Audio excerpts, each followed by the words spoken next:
Olá pessoal, meu nome é Fabrício e tô de férias, tô sem nada pra fazer e resolvi gravar esse vídeo mostrando os livros que eu li em 2025.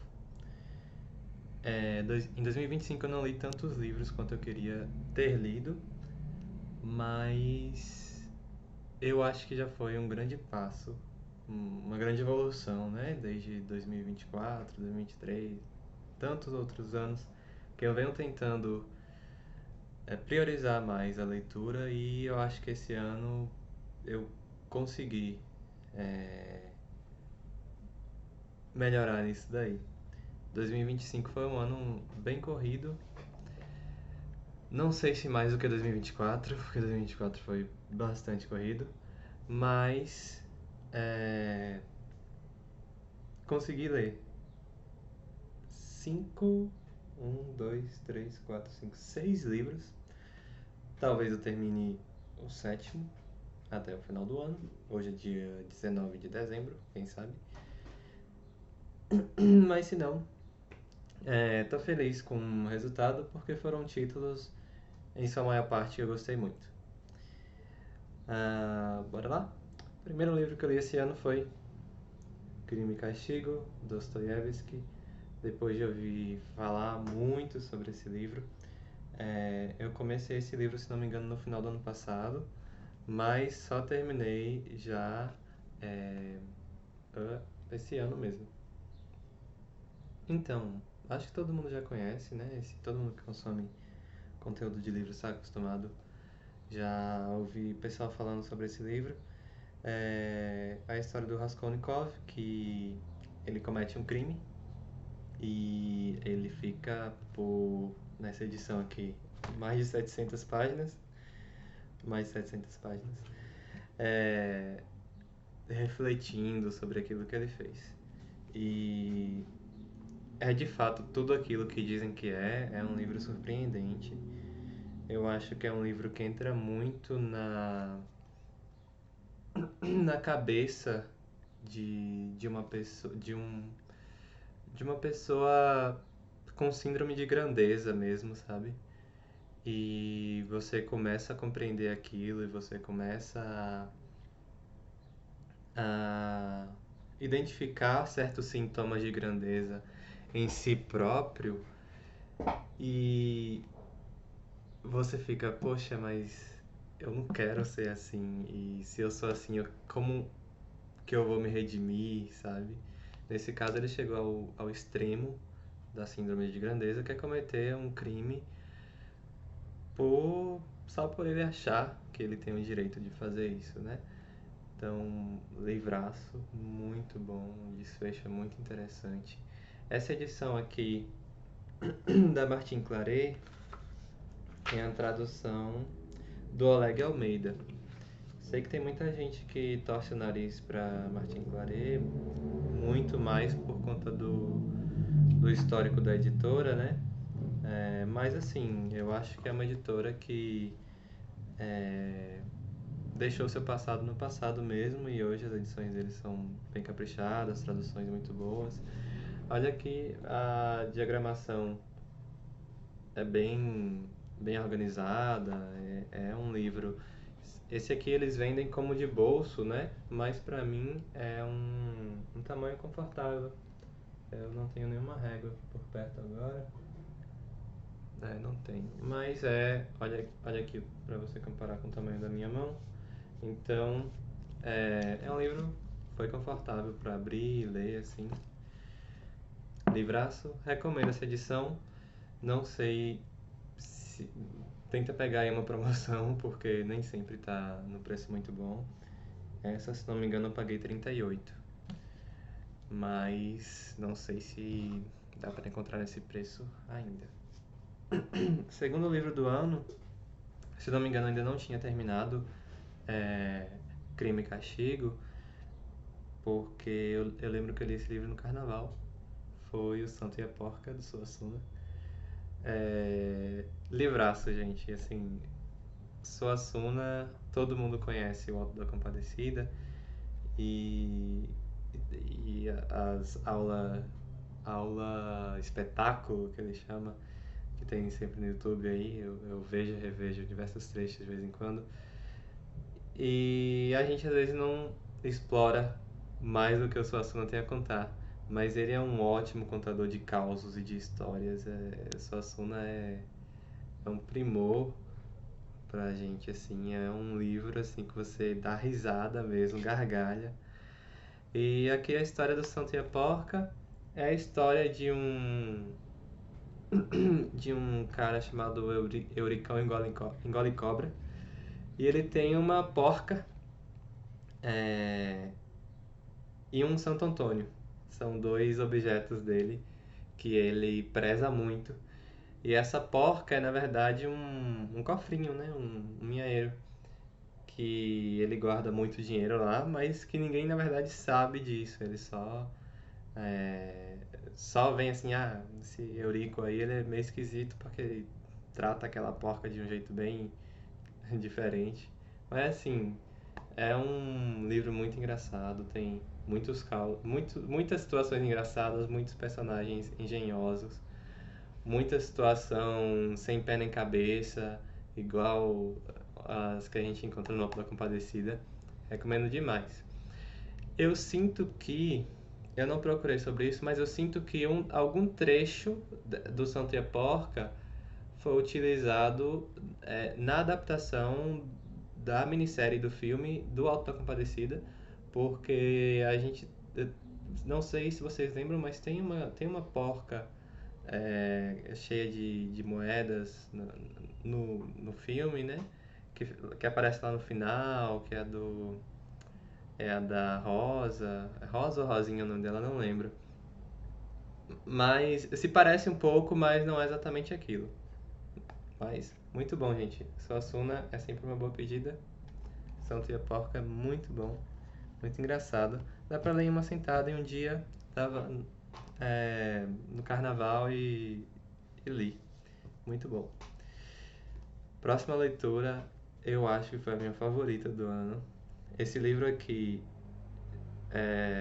eu até me pergunto por que eu demorei tanto para ler, mas é O Morro dos Ventos Uivantes. Essa edição aqui em inglês eu ganhei da minha esposa. Antes da gente ter se casado, inclusive, ela me deu em 2021. Foi no nosso primeiro ano de namoro. E, e fiquei enrolando pra ler. Até que esse ano eu não sei quem fez a proposta, se foi eu, se foi ela, pra lermos juntos. E é uma leitura avassaladora, muito, muito bom. Eu entrei no livro sem saber de nada sobre ele, mas mesmo que você já saiba alguma coisa, não é um livro que se perde é, é, porque você já sabe de algo, não, sabe? Ele não é estragado por spoilers, digamos assim. Mas é a história, então, desses dois personagens, a Catherine e o Heathcliff, que eles, em teoria, se amam, mas é um amor tão esquisito, é um amor tão é, maculado, sabe? Que você custa acreditar que aquilo que eles sentem é mesmo amor. É muito, muito esquisito. E assim, as consequências desse amor selvagem, digamos assim, ela se espalha para outros personagens ao longo da narrativa. E isso mantém uma cadeia de personagens afetados e de pessoas, histórias e tantas outras coisas que se conectam com, com, com essa história principal, que você fica abismado, sabe? Você fica, meu Deus, como uma coisa desordenada influencia em alguém que não tem nada a ver na geração posterior, sabe? Como eu vou usar um termo moderno aqui, mas como uma família desestruturada, por exemplo, sabe? Consegue estragar as gerações vindouras. E não estragar exatamente, mas consegue afetar, sabe? E assim, o Heathcliff é um personagem que eu pensei que eu iria amá-lo no começo, pela história dele e tudo mais, mas ele te engana, assim, de uma forma que eu jamais vi outro personagem fazer isso, sabe? E, e assim, livraço. A gente assistiu, eu e minha esposa, quando a gente terminou de ler, a gente assistiu uma adaptação dessa história com um ator que faz o Deadpool. E bem bacana também. Se não me engano, é uma adaptação da BBC mesmo. Mas muito legal. Meu livro favorito do ano foi esse. Próximo livro foi um livro de contos é, do Chesterton, que é O Paraíso dos Ladrões e Outros Casos do Padre Brown. É um livro curtinho, para quem não conhece o Padre Brown, ele é o detetive do Chesterton. Então, eu e minha esposa na época a gente estava assistindo bastante a série, tem a série da BBC do Father Brown, e eu fui procurar um pouco para ver se os casos que o Father Brown resolve eram parecidos com os contos, e eu vi no Reddit que na verdade não, que os casos do Father Brown na série de TV é bem aquela coisa Agatha Christie mesmo, sabe? Aquela corrida de um crime acontece e vamos descobrir quem foi que fez isso. E os contos não, os contos eles seguem, pelo menos esses aqui nessa coletânea da Nova Fronteira, eles seguem uma lógica diferente. Então, não exatamente tem aquela coisa de todo mundo sentado na sala e o Father Brown explicando por que foi tal pessoa que cometeu o crime, porque não foi tal outra que a gente estava desconfiando desde o começo. Isso acontece muito na série. Mas são contos que, ao longo da história mesmo, você vai tendo pistas daquilo e no final tem só um momento, ahá, sabe? Então a maioria deles foram assim. É, então, meu destaque aqui vai pra esse conto. Deixa eu ver se eu consigo mostrar. Não tá focando. Mas o conto A Ausência de Mr. Glass. Quem puder ler esse conto em inglês vai ser muito bom. Se você lê em inglês, leia esse conto na língua original, procure aí na internet. Ele é um conto rapidinho, ele tem 19 páginas aqui nessa edição e, e esse livro ele não tem ele tem uma diagramação bem legal, não são letras pequenas não, então talvez se você encontrar aí pela internet, nesses blogs que publicam coisa é, em domínio público, talvez você encontre até menor do que isso. Mas livro muito legal, muito bacana. Esse livro aqui, eu tava lendo ele todos os dias no ônibus, indo trabalhar, e aí fui lendo um conto por dia. Às vezes, quando o conto era maior, um conto levava mais do que um dia. E foi bem legal, é, ir lendo esses contos. Bacana, recomendo demais. Eu sei que tem outras coletâneas dos contos do Father Brown. Eu não sei exatamente se essa é uma coletânea da editora. Eu imagino que sim, porque eu não encontrei uma coletânea similar a essa na gringa aí, porque eu sei que tem outras que é a Inocência do Padre Brown, a Sagacidade do Padre Brown, não sei, algo assim. Mas enfim, Paraíso dos Ladrões e Outros Contos. E assim, o conto que dá título ao livro nem é tão memorável assim, pelo menos na minha opinião. Mas é bem legal. Ok. O próximo. livro que eu li esse ano, eu li para a faculdade. E é um livro africano. Eu diria que é a meu primeiro contato com literatura africana, com romance africano, e um romance africano de língua portuguesa. Foi exatamente por isso que eu li. Eu fiz a cadeira de literatura africana de língua portuguesa e a professora pediu que a gente escolhesse um livro, um romance, sobre o qual a gente quisesse fazer uma apresentação no final do semestre. E, enfim, ela só pediu que a gente não focasse em algum romance sobre guerra, porque a gente ia ver isso mais ao longo do semestre. Dando uma procurada, eu descobri esse autor, José Eduardo Agualusa, já tinha ouvido falar sobre ele, e comprei esse livro que estava baratinho na Shopee, por uns 13, 14 reais, As Mulheres do Meu Pai. Gente, esse livro foi uma aventura muito legal. E As Mulheres do Meu Pai tem um nome um pouco diferente, né? Mas é um livro sobre essa, essa garota, que eu esqueci o nome. Deixa eu ver, meu Deus. Ah, ah, eu não vou. Eu não vou ver aqui. Mas enfim.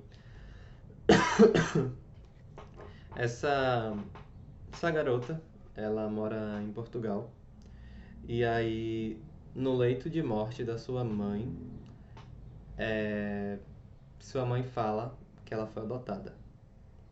Seus pais, eles vêm da África, né?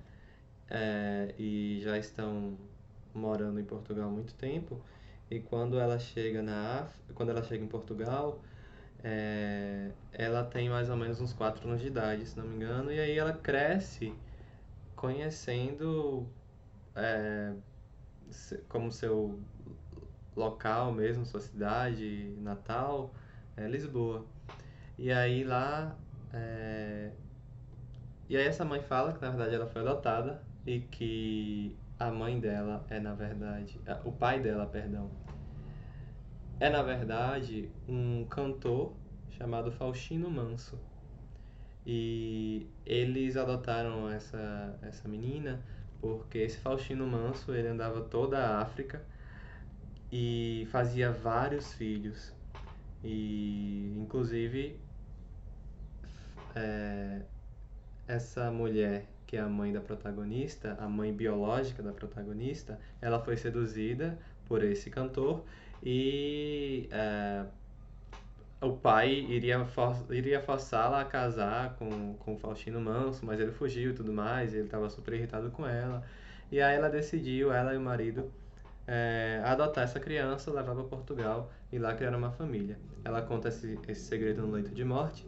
E aí essa garota, ela é uma cineasta e ela resolve fazer um documentário chamado As Mulheres do Meu Pai, porque ela viaja à África, é, recolhendo histórias sobre o pai dela, perguntando a essas mulheres que foram seduzidas pelo pai biológico dela, por esse Faustino Manso.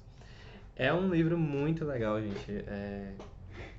Eles percorrem principalmente Angola e vão descendo um pouco, vão por Namíbia, Botsuana, África do Sul e o último país, na verdade, é Moçambique.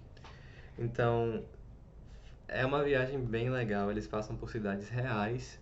Aqui o Agualusa, ele mistura alguns fatos reais com fatos fictícios mesmo, pessoas reais com pessoas fictícias. Eu até pensei que o Faustino Manso, esse cantor, ele era até real, pela insistência da história, né? Mas assim, e é um livro que fala muito sobre música. Quem gosta de música vai gostar muito mesmo, porque fala muito sobre os ritmos africanos, sobre as músicas africanas, fala sobre a influência do jazz na África. Muito, muito legal. Gostei bastante. Tem uma parte aqui, quando eles chegam na Namíbia, se não me engano, o Brasil é citado aqui diversas vezes, porque, de qualquer forma, a África lusófona tem é, tem esse vínculo com o Brasil da língua, né? Então, quando ele chega, às vezes eles citam o Brasil e tudo mais, mas quando eles chegam na Namíbia, eles falam que uma vez um presidente brasileiro chegou aqui na Namíbia e disse: "Esse lugar nem parece África." Era Lula. E, inclusive, essa fala foi real, procurei. Então, engraçado, né? É muito legal, é um livro engraçado, é um livro que te leva a conhecer ah, a África de um jeito que eu nunca conheci. Quem nunca leu José Eduardo da Gualusa, eu recomendo. Tem um livro muito mais famoso dele aí, que é o Vendedor de Sonhos. E eu já vi uma resenha dele no canal da Juliana Gervason, muito legal. Mas esse foi o meu primeiro livro dele, recomendo bastante. É, ele tem suas 350 páginas. Esse livro aqui eu peguei em sebo, gente. Eu não sei se é fácil achar assim, ele impresso hoje em dia, mas vale muito a pena. Ele tem uma questão um pouco confusa, às vezes, na narrativa, porque ele não. Ele vai intercalando entre três personagens, a voz narrativa vai intercalando entre três personagens. E ele não deixa muito claro para você, às vezes, quem é que tá falando, porque é como se fosse um diário, sabe? É mais dentro da cabeça daquelas pessoas o que está se passando naquela viagem. Então, você tem que entender qual que é a do autor aqui, qual que é o estilo de cada narrador e ver quem é que está falando, ok? É isso, recomendo esse. O último livro que eu li esse ano foi o incrível A Sociedade do Anel, Senhor dos Anéis. Gente, eu nunca tinha lido Senhor dos Anéis, nunca assisti nenhum filme. E aí eu caí de cabeça nesse calhamaço aqui de 700 páginas. Essa minha edição eu tinha pegado, acho que ano passado, eu consegui uma oferta muito boa. A trilogia ficou por R$ 55. Isso não vai acontecer mais, nunca. É, não é aquela capa que todo mundo tem, é essa molinha, paperback mesmo. Mas é a mesma tradução mais recente que tem se vinculado por aí, né? Essa daqui, esse é o nome do tradutor, Ronald alguma coisa, Kimsey, eu não sei como se pronuncia o nome desse cara. E assim, gente, nunca tinha lido O Senhor dos Anéis, não fazia a menor ideia do que essa saga era sobre. Eu sei que tinha um anel, sei que tinha um mago chamado Gandalf, um hobbit chamado Frodo e é isso. Eu já tinha lido o, o Hobbit em 2019, se não me engano. Eu achei um livro legal, mas é um livro até meio infantil, sabe? Meio infanto-juvenil. Mas foi uma aventura legal, eu não desgostei não, gostei bastante até.